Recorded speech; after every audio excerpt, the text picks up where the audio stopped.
Magandang araw po. Narito na po ang magiging lagay ng panahon ngayong araw ng Miyerkules, June 19, 2024.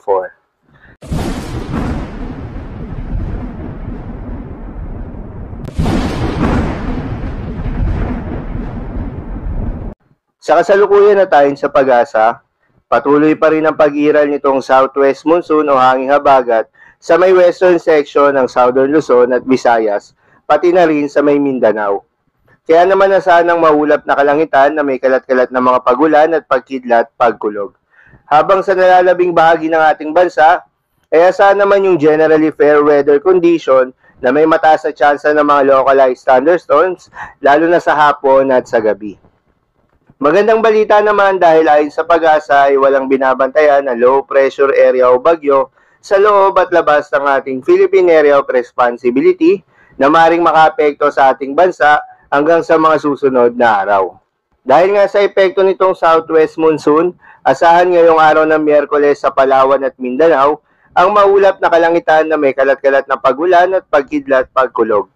Posible ang mga pagbaha o pagguho ng lupa dahil sa katamtaman hanggang sa kung minsan ay malakas na pagulan.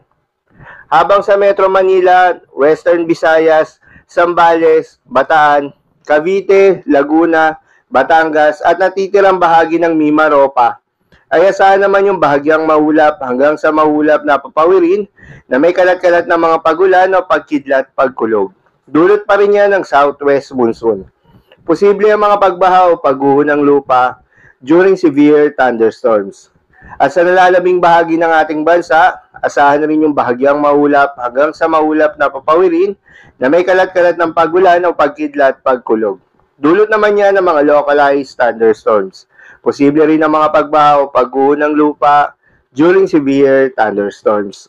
Madalas nabobuo ang mga thunderstorms sa ito tuwing hapon o gabi na maaaring magtagal ng 1 hanggang 2 oras. Ingat sa mga posibleng pagbaha o pagguho ng lupa during severe thunderstorms. Ugaliin rin na magdala ng payong pananggalang sa mainit na araw at posibleng pag-ulan sa hapon o sa gabi. Para naman sa lagay ng mga dagat baybayin, ayon sa pag-asa ay wala namang nakataas na gale warning sa anumang seaboards ng ating bansa. Kaya naman malayang makakapamalaot yung mga kababayan nating mangingisda at yung may mga maliliit na sasakyang pandagat. Asahan ng banayad hanggang sa katamtaman ng mga pag-alon. Ngunit iba yung pag-iingat pa rin lalo na kung meron tayong offshore thunderstorm activity.